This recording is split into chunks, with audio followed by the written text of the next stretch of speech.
There's no such thing as a bad idea, because even a bad idea can be spun into a good idea, and when you've got a good idea, it's all just peaches and creams, everybody dance around with happy smiles on their faces. Unless that idea is so bad, is so stupid and kinda so offensive, it makes people's faces melt and they're like, how dare you even bring that up? I may be exaggerating there, but look, I tell you this, you always hear these stories about how so-and-so wrestler pitched this idea and it got burned down and that's why they left the company, and they're justified. They are completely justified in what they say. But then you hear of other ideas, and you're like, Vince McMahon turning around and going, ain't no way that's happening. May have been the right decision. I know, everybody calm down. But look, I have proof for you, and I'm gonna go through 10 of them right now, because this is 10 ideas that WWE were actually correct in chucking into the bin. Number 10, GOLDUST and Double D Dust. I don't really know how to say this, so I'm just going to say it as straight as an arrow. At one point in time, GOLDUST, the character, wanted to go and have breast surgery and increase the size of his breasts. Confirmed by Bruce Pritchard on his podcast, GOLDUST did go to Vince McMahon and said, look, I've come up with this great way to push this character, to push the boundaries even further in the late 90s, and I can do this. I really don't have anything else to say about it, and if you want to do that in your own life and in your own reality, I support you, it's your life, and you should be able to make the decisions that you want. But think of that in an Attitude Era WWE, a man with fake breasts. Thankfully, Vince McMahon heard this and said, there is no way in a million years we're going to do that. And when you remember what else was happening at that time, my word, he must have thought this was truly crazy. But now you know, and like me, you will never ever forget. Number 9, Mr. Kennedy and Adam Hole. You may not know this, but when you do become a WWE superstar and you're trying to come up with your name, you are allowed to send in ideas to the creative team, and they'll say some of these are good, some of these are bad, maybe we can take this. It's like a collaborative process. And that's why, when this happened to Ken Kennedy, he sent a message to Kevin Dunn and Vince McMahon or whoever else and said, why don't I have my name as Adam Hole? Because of course the pun there would be a-hole or asshole. Neither of them liked it, surprise, surprise, and actually spawned from a conversation that Vince McMahon did have with Mr. Kennedy, because Vince was all like, hey pal, tell me about some phrases you like. And Ken was all, well, I like this one. It's like good guys finish last. But thankfully, I'm an asshole. Then I guess his brain lit up and he went, hey, I can be asshole. But like I say, this didn't go anywhere, and I think it's for the best. Another suggestion came from Paul Heyman, and I'm going to try and say this without laughing, because he thought Ken Kennedy should be called Kenny Rumpus, which sounds like some teacher used to have in high school. And the reason he picked Rumpus is because it was the name of McMahon's favorite dog. Again, everybody heard this and went, ain't no one called Kenny Rumpus winning the WWE Championship. We set it on Ken Kennedy, and the rest is history. Rumpus. Number 8, Alexa Bliss. White trash. Instead of the coffee-loving fighter we do know today, Alexa Bliss had a very different idea when it came to her character back in the day, and she wanted to head down south and have some of that southern twang. Because there are pictures and footage you can see right now of Alexa Bliss teaming up with Scott Dawson of all people, and yeah, essentially what they're trying to be here is like hillbillies that just fell off the set of the Duke of Hazzard. Imagine Jessica Simpson in the movie version of that. Yes, I watched through it, I don't know either. That must have been the inspiration, and she tried to make it work, but everybody at NXT went, we're not going for that. It took a few more years before she did establish her character, which I guess in the early days was like a knockoff of Harley Quinn instead, but that worked, and it led her to where she is now, which just goes to show, and ties into the intro, sometimes it is alright to throw some bad ideas in there, because you get to a good one. And really, this isn't as horrific as some other ones we've already talked about. We've seen it before. Remember Jamie Noble and Nydia? I love that act. Actually, maybe we should have done this. Number 7, Bob Holly as SPACECORE Holly. It is not uncommon for wrestlers to go away and heal up their injuries once in a while. When we do this, there's some kind of cover story, they're off doing whatever, and then they come back and we all jump around because we're so excited to see them. Well, one writer came up with a great idea for Hardcore Holly when he was going through this process and said, what about when he comes back, he's like gone to NASA, I guess, I'm spitballing here, but I can only imagine this must have been the thought process. He's gone to NASA and now he's an astronaut and we'll call him SPACECORE Holly.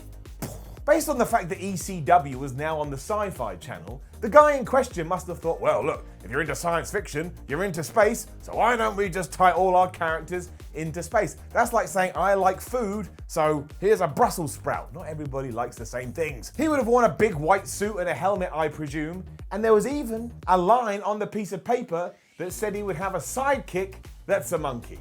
I mean, who was going to take care of that? I get that we've seen snakes, but a monkey? Come on. This was real though, and thankfully whoever was green-lighting ideas at the time turned this one down. It would have been death. And how can you go from hardcore Holly, tough hardcore Holly, to, oh, I'm a spaceman?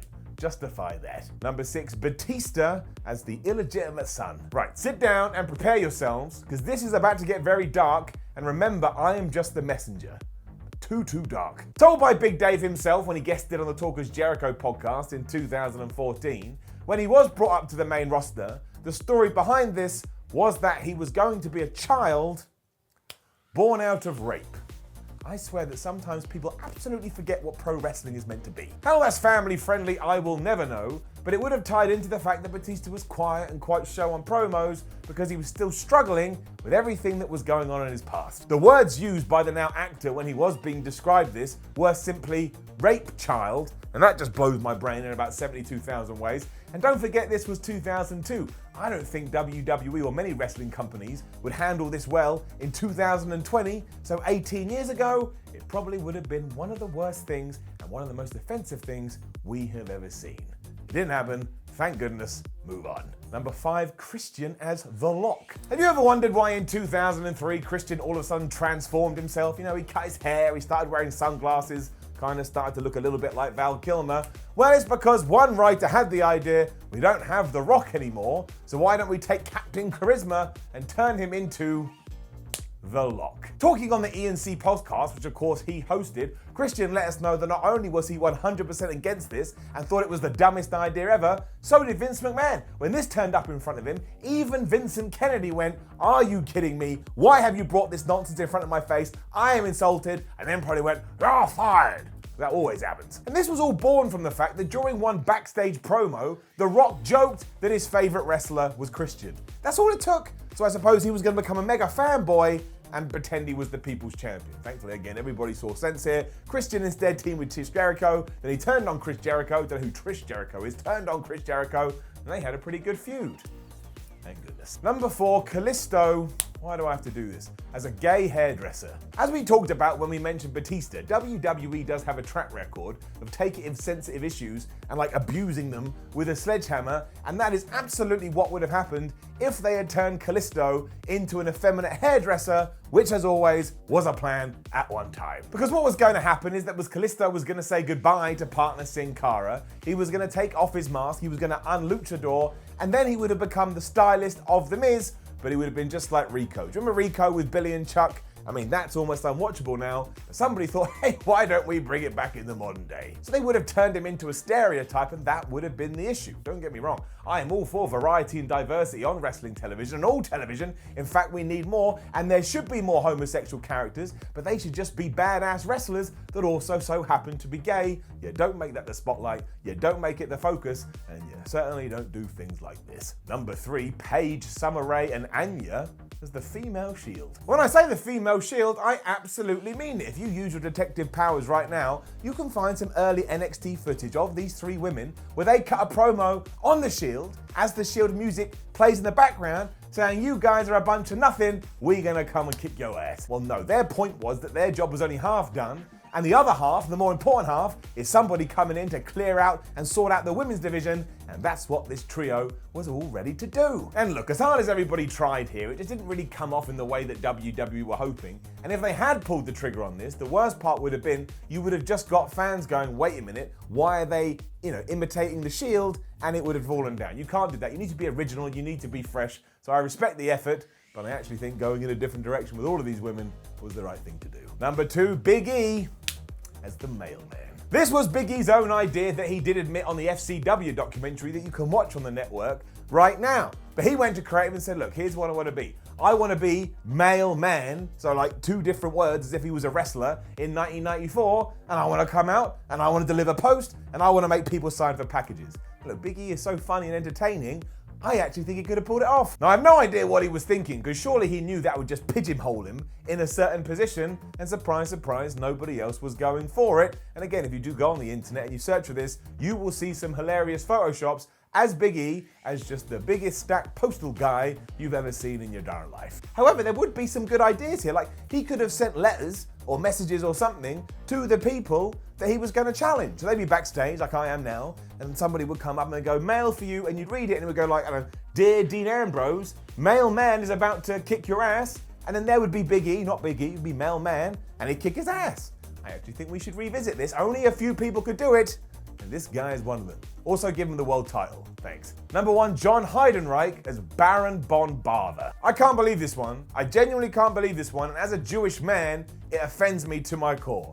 But in 2004, a WWE writer looked at John Heidenreich and said, oh, he should be a Nazi super soldier that was frozen in time and now has broken out of his ice and decided to become a professional wrestler. Are you kidding me? Now this was apparently pitched by Dan Madigan, and it delights me to report that as soon as he said these words to Vince McMahon, the chairman of the board lost all confidence in him, as you damn well should. He also wanted Paul Heyman, who is also Jewish, to be by the side of this creation, and the rumor is, and again this pleases me once again, Vince McMahon was so stunned he left the creative room and didn't come back for ages, probably because he was sitting in a chair going, oh my gosh, my team is absolutely nuts. I mean, actually what did happen is that Heyman did wind up managing John Heidenreich, but he was just John Heidenreich, and we didn't have any of this ridiculousness around it, and surprise, surprise, Dan was released, or at least left the company a few months later.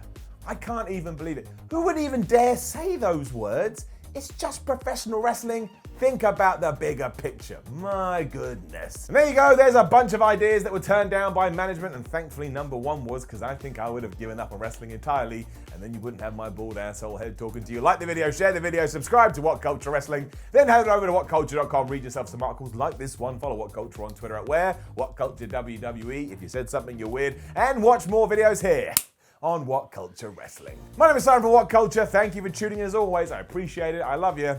I'll see you on the other side.